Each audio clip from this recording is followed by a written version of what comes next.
Safety Center Review Committee meeting. Starting with a very brief roll call. Commissioner Plechnik, I am here. Commissioner Hammercheck? Here. Commissioner Regovich? Here. Sheriff Liam Bruno? Here.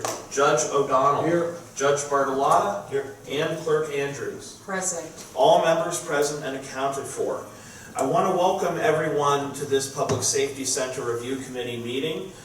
This committee is sometimes referred to as the Courthouse Committee because it is called to order for courthouses and jails. The latter is the topic of today's discussion. This is, in many respects, a historic meeting. It's unlikely that any of us will live to see another such vote. At least if we do our job right, none of us will live to see another such vote.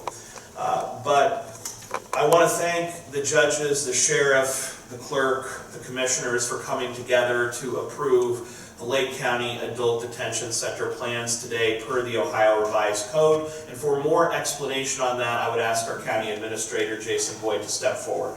Yes, good morning, committee. Thank you for your time. Jason Boyd, Lake County Administrator. I will be handing this off to Jeff Applebaum. I just want to say a quick note. PMC was brought on board about 2.5–3 years ago now to guide us through the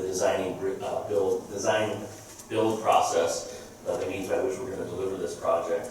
And also with Jeff Ellis Katz, who's been in the trenches with the sheriff and I and the team every day as we work through every facet of this project, from jail cells to kitchen appliances to parking lots, etc.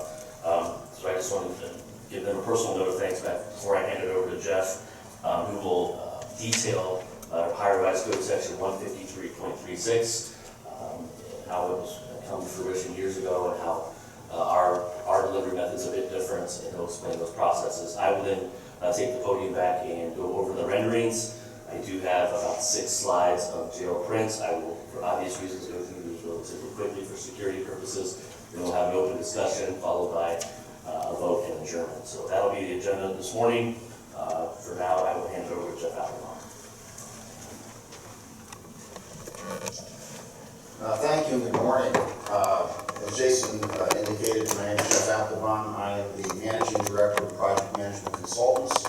We serve as the owner's representative for this project. I'm also a lawyer. I'm a partner at Thompson Hine, which is a national law firm that's based in Cleveland, and the head of our construction group. PMC is an ancillary business, wholly owned subsidiary that we formed about 30 years ago to do the kinds of projects that we're doing here today. So I'm going to begin. I want to give a brief explanation. There's really 2 parts to this. It's talking about our project delivery system that we're using for the project, but it also helps to explain the section of the revised code that deals with this approval, because as you're going to see in a couple minutes, while the state of Ohio went forward with project delivery and everything that we're doing, it never went back and modified this section of the Ohio Revised Code to match it. So there's a little bit of work we have to do to honor the intent of that code section. So first of all, let me explain up until 2011 what every project done by by almost every county, 2 counties did some home rule stuff, do it differently, but Lake County and most other counties and most other municipalities in Ohio, if you were to do a project like this, you would have had to use what was known as a design, bid, build, delivery system. And it also had to be multiple prime. What did that mean? And if you look up on the, you'll see I have a little diagram up here. It meant that what the owner would have had to have done is, number 1, retain an architect. The architect would have had to prepare 100% complete plans and specifications for the project. And they would have done this without any communication or knowledge of what the contractors ultimately doing the project thought, or without any input. It was 100% isolated from anyone who was actually going to build the project. They would get done with those plans and specifications. They would have an architect's estimate, which, by the way, was never very accurate because that's not what architects do. But they would have an architect's estimate. They would have full plans and specifications, a list of building materials, But then what they would do is that would go out for bid. But it wouldn't be one bid, because the Ohio Revised Code said you had to have separate bids. You had to take a bid from a mechanical contractor for the mechanical work, an electrical contractor, a plumbing contractor, and then you could get a bid for everything else from one party, or that could be further divided up. But you had to have at least 4 completely separate bids. And all these parties bidding, they didn't have a single contract. They had their own separate contracts. So you then would award each one to the lowest bidder. It wouldn't be coordinated because these are all separate parties fighting with each other usually. And then you would start the project with these 4 or more contractors doing the work, not coordinated. And these bids would be, you wouldn't know what was in them. It was just a lump sum. You wouldn't be able to look inside the bid. You wouldn't see what was in it, what they were accounting for. You wouldn't know if they were high or low. You wouldn't know if a couple parties got together and said, hey, you do this project, I'll do the next one. Needless to say, it was a very ineffective system. It was the longest possible duration because you had to design it, and bid it, and build it. There was no pre-construction service, so you didn't have the architect working with the contractors, who would actually many times knew a lot of the flaws in the drawings and could have helped. Didn't have any pre-construction services at all. There was no pricing transparency, and it was extremely adversarial. Judge O'Donnell, if you were doing cases back then, you would have known that I built my career because it was adversarial. I was a trial lawyer, and there was a lot of cases that way. In any event, and that was the way work was done. Now, in 2011, we finally, after a couple of years of working through with the governor and others, 2 governors, we reformed the systems in Ohio to use modern project delivery systems. You may have heard some of these: construction manager at risk, even general contractor. We couldn't do that back then because it had to be 4, and design build. So these are the methods.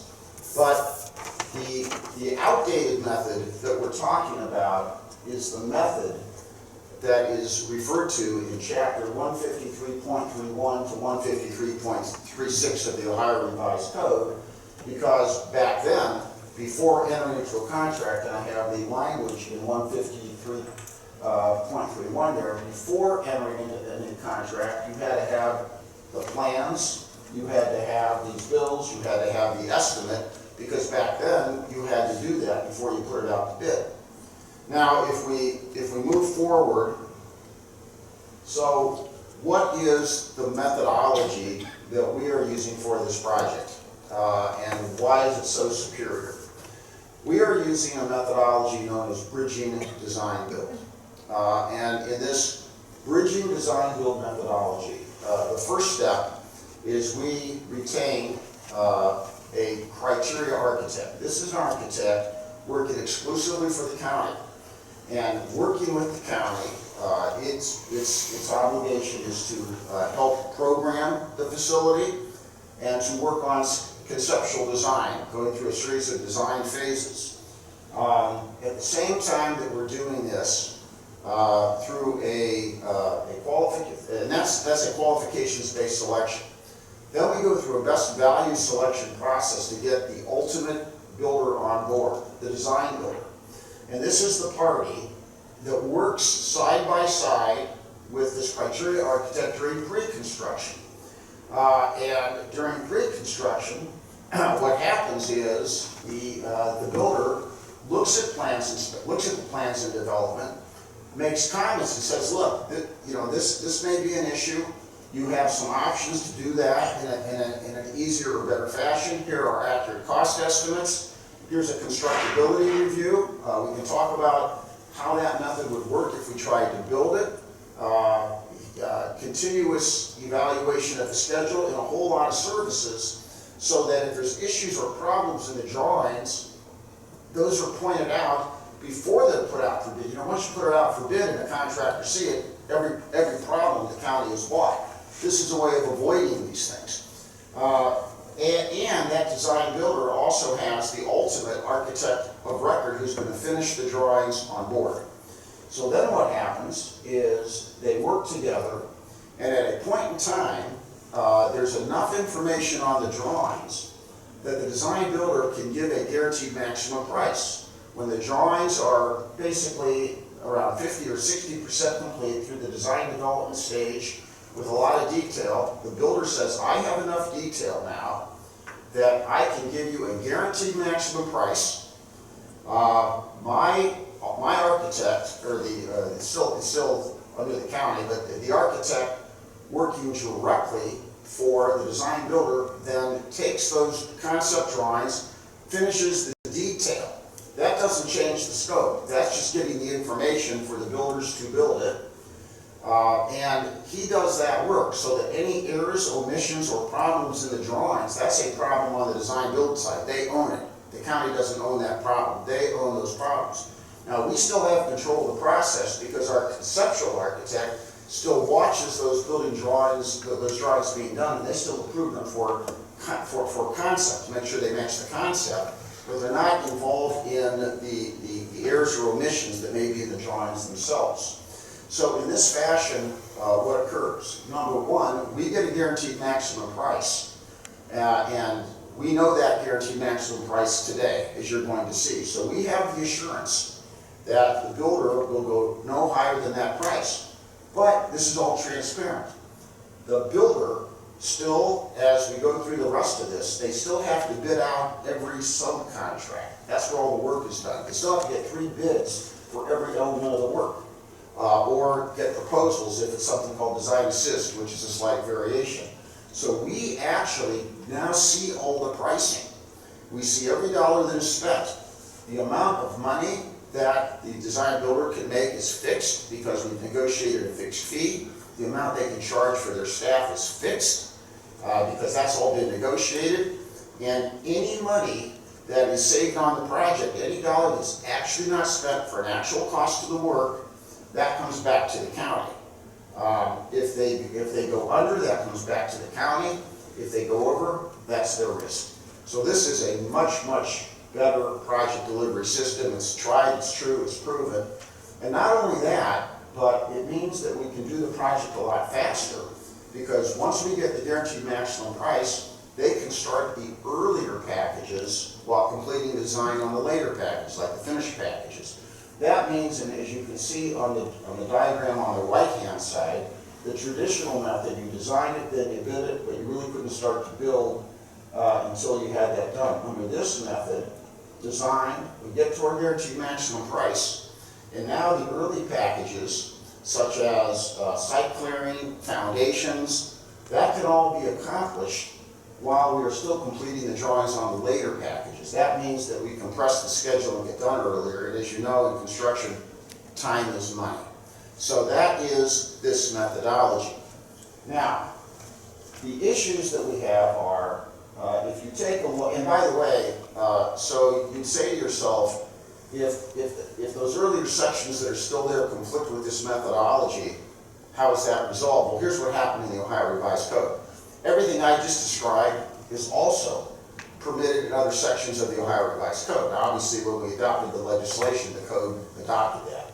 So there's a section there that I put up, it's 153.73.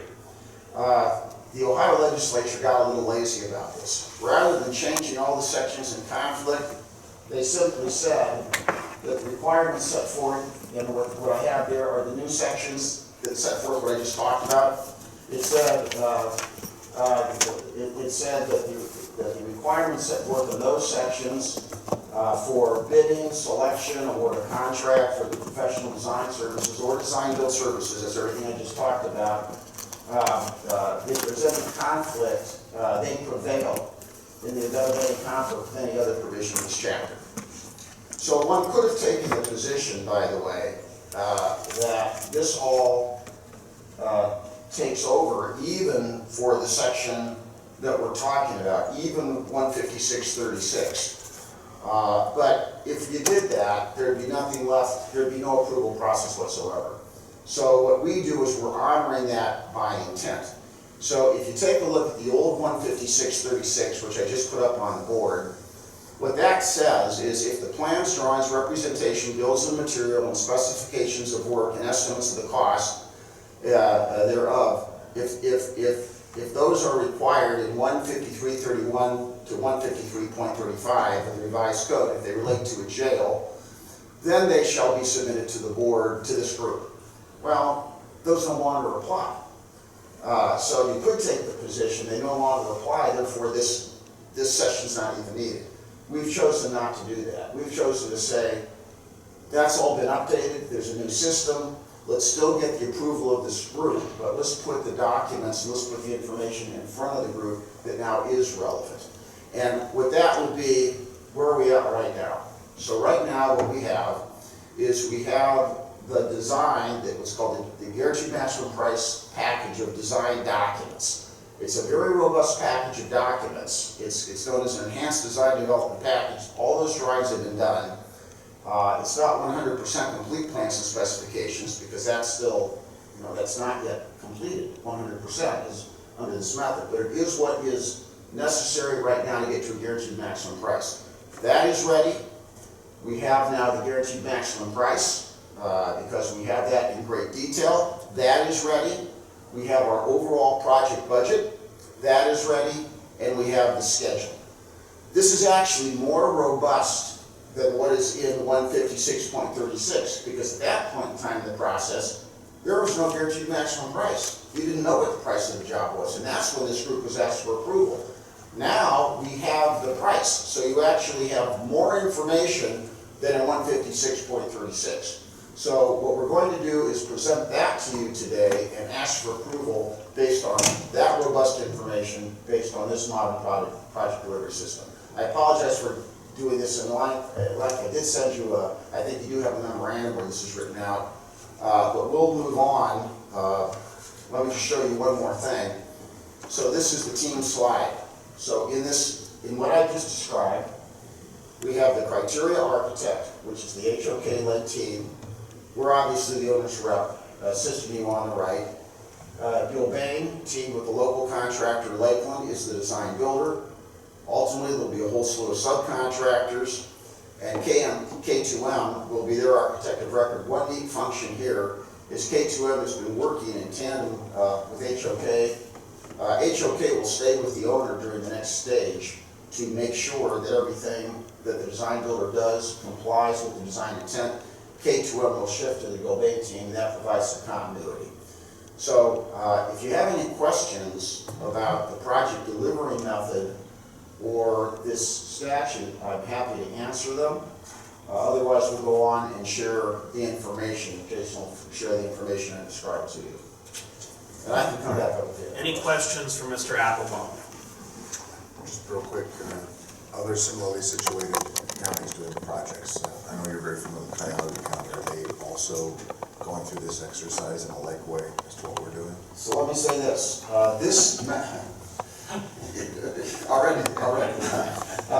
This method of doing business has been successfully used even in Cuyahoga County. This is how we did the convention center. This is how we did the expansion.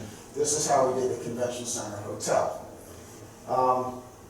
You are going to launch ahead of Cuyahoga County, I hope, on the jail project, and that has nothing to do with the project delivery system. Cuyahoga County, we are now moving forward on the jail in Cuyahoga County. It's a much bigger project, but that got tied up with issues of the Justice Center, of the courts. There's a little politics. I know this is a public meeting, so I'll stop there, other than to say that you hopefully will be breaking ground if this all goes well. Cuyahoga County is not yet breaking ground. Can I leave it at that? But I will also tell you, though, that in the public sector, everywhere else in the public sector, so the OFCC, all the projects that are being done by the state, school projects, all the university projects like Ohio State University, and we work in all these venues. In 2011, they were all required to do multiple primes. Sometimes they could have what was called a construction manager's advisor, but they didn't take risks. They were just a consultant. 95% of that has all shifted to these kinds of project delivery methods. So we're doing design build all over the state. We're doing seal and risk all over the state. There's still some smaller projects where you might do design to build with a hard money, but not any large sophisticated project. This is, and Ohio, by the way, is catching up with other parts of the country that knew how to do this years ago. So we were behind. But the answer is this is not novel or unique. This is best practice. So let's put county aside then. So again, honoring the spirit, honoring the intent. How are others doing that? Are they going through the same exercise we are here today, or are there different styles or approaches? Well, keep in mind, this statute is only for courthouses and jails. So in all honesty, there's not that many courthouses or jails right now that are at this stage. I frankly, I don't know whether this has actually been ignored by some. Are you aware of Geauga County, who's redoing their courthouse, honored the statute? I mean, they're over budget big time now, I mean, bigly, so hopefully they didn't. I'm not a lawyer, I'm just the clerk, but the way I read this little statute here, it's a checks and balance. My entire office is, elected office is a checks and balance of the court system. It's very important. If the statute was known initially when we were going down the road of the jail, why did it not be, wasn't this committee convened 2 years ago instead of 2 weeks ago? As a matter of fact, if you follow the statute, this committee would not yet be convened. It would not have been able to be convened? Because the statute says you don't do it until you have 100% complete plans and specifications. So if you actually follow the statute, part of what you have to have is still 6 months away. That's the problem with the statute. So this is the first time that the information, this is the first time there's enough information available. Keep in mind, when this was done in the past, 100% of the design was done. All the work was done. It was about to go out to bid. So what happened on the statute in the past was you didn't get a look at it at this stage. You got a look at it after the architect and engineer and everybody was 100% done with the plans and specifications. This is actually before the plans and specifications are 100% done. So, you know, in some respects, this is early. Now, on the other hand, the way the statute worked, you never got to know the price. You had to approve before you even knew the price of the job. Now you get to know, because there's a guaranteed maximum price, which hasn't been approved yet, but you're actually in a superior position right now. I am aware, let me say this, I'm aware of another community that did ignore this, because there's some who simply believe this no longer has application. I just find it intriguing, I mean, just abhorrent that somebody just decides to ignore the law. I mean, for heaven's sakes, especially, you know, anyway, I'm happy that Lake County is actually following the law in this case. Their interpretation is that it's no longer the law. Their interpretation was that because of the section that I showed you that says the new sections overcome the old sections, their interpretation is this was completely right. So whose interpretation and what opinion? It doesn't matter, it's not the interpretation. Well, the only opinions I care about are like the AG opinion or Ohio Supreme Court opinion, you know, because that determines the law, so, okay, thank you. Any further questions for Mr. Applebaum? So our prosecutor's office has weighed in on it and has sold on this? Earlier on, and let me just say this, and earlier on, I presented to the prosecutor's office a memorandum on this. I said you have a couple of choices here, and I did mention that you could honor the spirit. I said, first of all, the statute does not match up with the project delivery system, which is not legal. So that's clear. I said you can honor the spirit of it, and this is the only way that you can really do it. If you choose to ignore it, I mean, that's a decision, you know, that's up to you. You know, I'm not being the lawyer here, I'm being the owner's rep here. And they can speak for themselves, but they said, let's go ahead, let's do the approach that is now being proposed today. That was the prosecutor's office decision. That was in March. When we decided it. Very good. So any further questions for Mr. Applebaum? Hearing none, I'll turn things back to our County Administrator, Jason Boyd. Okay, thank you, committee, thank you, Mr. Applebaum. I will, the panel has probably seen some of these pursuant to the statute. I wanted to be sure that we went through in this form the renderings as designed to date, and it's highly doubtful these will change. Matter of fact, the renderings that I am about to show you have been through the series of approvals in the city of Painesville. That includes a conditional use permit, 3 variances, I believe, Ellis, we had to get 3 variances, demolition permits, so we've received all our permits, and I guess most importantly from the city's perspective is the design review board.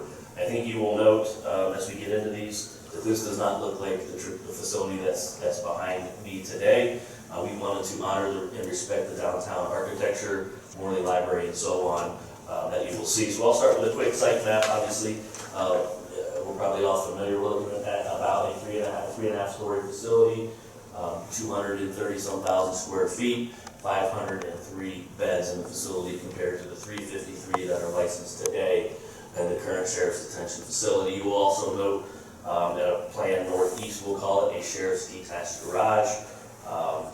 That was also contemplated and incorporated into this project. The areas in green all have been acquired. We have 2 structures that will be demolished this December. One is actually sitting where the old Burger King drive-thru was. It's the standalone small single-family home, and then there's a duplex on Jackson Street that will be coming down as well. We do not have title to the house that is shown in between the telecom building and the sheriff's garage, so that property at this point will stay. A bird's eye perspective of the site as it looked this summer with OSU Extension and 125 East Erie Street when they were still in place. We have, like, as I said, we have acquired all property. We will consolidate into one single parcel, and that will include the juvenile court parcel per the request of the city of Painesville. Same view with this facility. You can see the parking. We have a secure perimeter fence for the sheriff's employees. Today, as you know, we can walk right up to the back door, to the sally port, to the swap bays, etc. That will not be possible in this new build. I think this gives a good perspective of architecture and design, the old building versus the new. You'll notice the architecture, the roof line, the front promenade, if you will, just the aesthetics are far exceed the traditional building that we have today. This is the future plan in some iteration of raising the current jail and finally curing the parking quote-unquote problem that we have here in Painesville. We will net probably about 111 to 120 parking spots on the current footprint here at the jail. And this will be combined with, if you look at Plan Northeast or Plan North, the green area up there could be parking down the road. If nothing else, Commissioner Hammerschmidt used this phrase years ago, we have future-proofed our needs long-term for a jail as far as expansion well down the road. This is a good look from the, if you were walking from the rear of the county courthouse, kind of across the crosswalk, this is the perspective that you will see. So you'll notice four-sided brick design with some stone. What we have tried to do is mimic the brick patterns of the libraries, and the courthouses, etc., to the best of our ability. The lighter colored sandstone look of the Nolan building and what we have on the front facade here at the administration center. Looking, if you walk out of the sheriff's office today, this is the aesthetic this is the view that you will see. Obviously, there's some artistic editorial license have been taken here because there are not the power lines that run through there. That's a variable that we're working through now. We hope, depending, that we can bury those overhead utility lines. There's some logistical challenges to that we're working through now. But you can see the presence of the central entryway. That'll be all secured glazing. You can see the rec yards above. Those windows above are rec yards, so we won't have inmates outside per se. It's called outdoor rec, but it will be inside. This is looking from Conrad's, if you will, the old little gun store that was there on Erie Street. Once again, you can see with this building is on a plinth. I learned early on it has a raised feature, a public presence similar to the front entrance of the county courthouse, so we address our ADA requirements on the right side. You'll see that, that ability there. Kind of moving around via a drone, if you will, you'll see four-sided brick design on all sides. You will notice in some communities, their zoning does not dictate that. You will a lot of times see block. You know, we are very cognizant of the historic nature of the downtown area and have wrapped the aesthetics 360 degrees. Moving to the rear, the bottom portion of this is you'll see the single-story component. That is our central utility plant, the cup. For Mark Guy, Felice, and Paul's guys who are crawling around the current jail, in some areas where the ceilings are, 3.5, 4 feet, they will have a unified plant to perform all maintenance. We will have two generators in that facility. They will be inside. So we're really excited on the central utility plant and the ability for our guys and gals to do that work and do preventive maintenance and so on. This gives a good view of the secure parking. We're working with the city on what this fence will look like. There's obviously security parameters from a fencing standpoint. So we're working through the city on that. This is where the sheriff's team will be able to park via our access management system that we have currently in the I'll call it Plan South. You can see the roof of the Buildings and Grounds facility. This next image gives a good look at the loading dock and the CUP, the plant. Right now, you will notice semis there probably daily, Sheriff, coming in and out, kind of traversing the rear of the current facility. We will have legitimate loading docks that will feed right into our storage area, our kitchen area, our laundry area, thus reducing the number of deliveries that we will need at the facility on a daily basis. And it shows a little bit of a rendering on what the fence may look like as far as the brick columns and the buffering along Jackson Street. Just do a quick summary as we fly through here. These are just cross sections. You have seen these. This would be looking for Judge De Leon's court, if you will. You can see here the Sally Port. You would come in off of Jackson Street. You would pull in those, if my mouse shows up here, those double doors, if you will, in the cream color in the Sally Port, and the sheriff's office will take care of business in there, and then they will be able to come out in kind of a loop pattern. Once again, you'll see the brick design has been incorporated across the entire facility. Once again, this is just a look to the rear of the building. And the materiality in the gray, if you can picture kind of the paneling component that's on the main entrance here of the county facilities. We would try to incorporate that design, the County Administration Center, excuse me. This would be looking from the Burger King, the former Burger King. I think it's important to know we were fortunate that we have I think it's about 12 feet of grade differential from Erie Street to Jackson. That's represented in the area in black. So we really have we were able to take advantage of that on what's called level 0 in the building.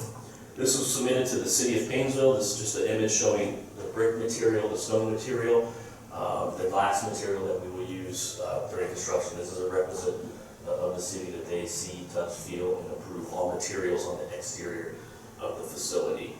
These next few slides, and I did send them to you, these are just floor plans, if you will, of the facility. Obviously, these are hard to read here on the screen, but the level 0, quickly as I noted, has our Sally Port.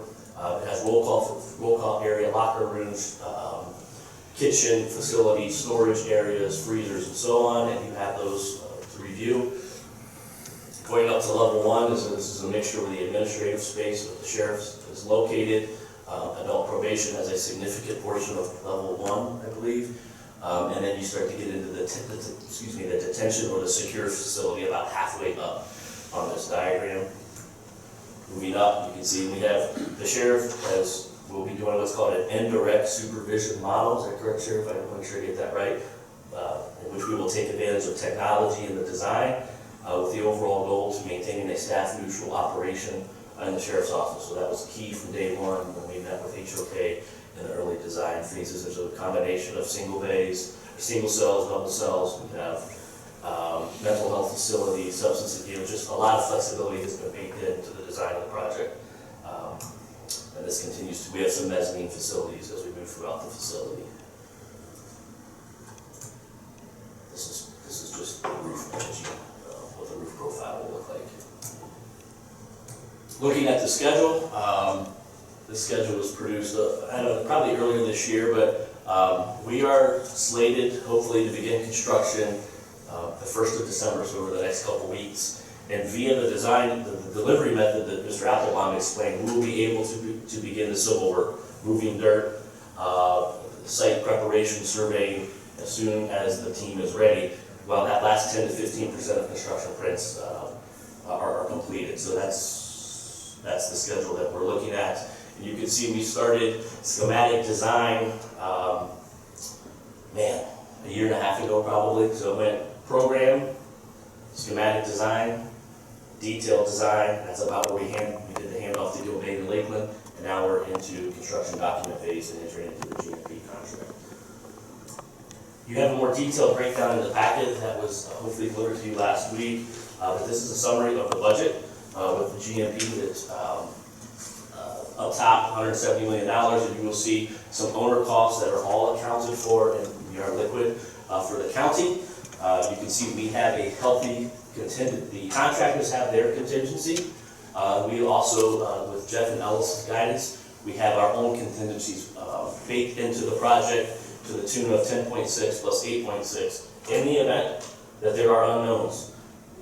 As we come out of the ground, the unknowns will begin to diminish, which is a good thing for us. For example, we're working with a natural gas company right now on a volume issue, pressure issue.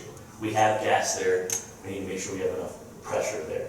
You know, we wouldn't have known that early on, so if we have to use contingency, we have that built into our overall budget that we have financed, so we're in a good position. So we've shown some of those things, the soft costs that a lot of folks don't talk, signage, our owner's representation. There's a whole insurance program that Jeff has guided us on to make sure we're compliant from an insurance perspective. Utility costs, we obviously have to pay for construction trailers and heating and cooling and electric throughout the entire process. So with that, I will open it up back to the chair for open discussion and ultimately motion. So thank you. So any questions for our county administrator? If I may, sir. Mr. Commissioner?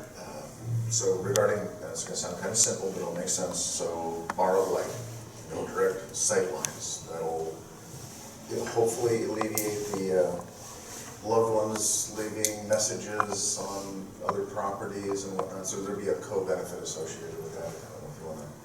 Yeah. There's a lot of bottom line vandalism. Yeah, and maybe the sheriff can help me on this. Those rec yards, there'll be natural light getting in there, but not the ability, as you see today, for inmates to be knocking on the windows, and the sheriff has forgotten more than I know in this, but you know, the communication that I think, Commissioner, you're talking about that previously or currently may happen, should not happen. Communication, that's a good way to word that. Very diplomatic. The use of surveillance and technology through our telecommunications department with the camera spotting, the access control. And the sheriff says this, and it always resonates has resonated with me from a design for the employees. The COs and the staff in there are the ones with the life sentence indirectly. So we're trying to make this a great place to work as well, from natural lighting, carpet patterns, break rooms, workout facilities, because, you know, those COs are in there every day. So we want to make sure not only are we meeting the higher detention standards put forth by the state, but that to the best of our ability, within fiscal reason, we're making it a good place to work. So Sheriff, did I represent that? Yes. Thank you, Jason. Thank you, Mr. President. Any further questions for our county administrator? Then before we move forward, I just want to take one moment to say this is a truly historic vote for Lake County. We got here with an enormous amount of work in tandem with our judges and in particular the sheriff's office, because this will be the police station for the county in addition to being our adult detention facility. We're very grateful to the clerk, the commissioners, the judges for joining us today as the courthouse committee makes this motion to approve the plans going forward for our new safety center. And I know on behalf of the taxpayers, we are very grateful that we're accomplishing this project without raising taxes. So at this point, I would entertain a motion as follows.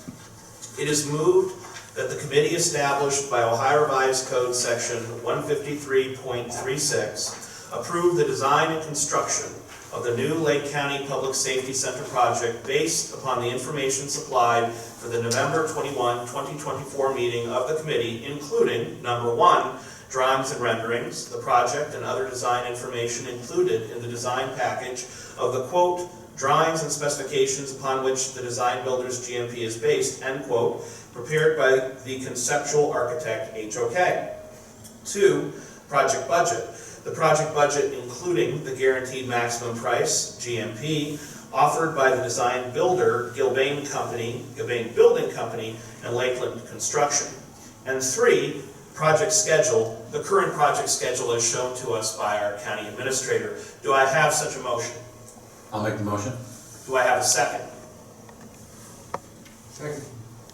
We have a motion from Commissioner Regovich, a second from Judge O'Donnell. Any discussion on the motion?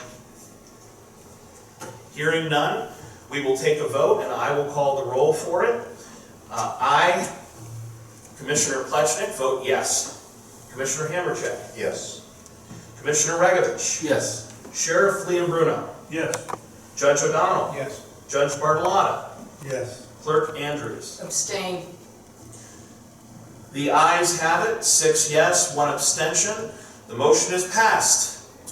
Congratulations, Lake County, we're building a jail without raising taxes. Do I have a motion to adjourn? So moved. Second. All in favor say aye.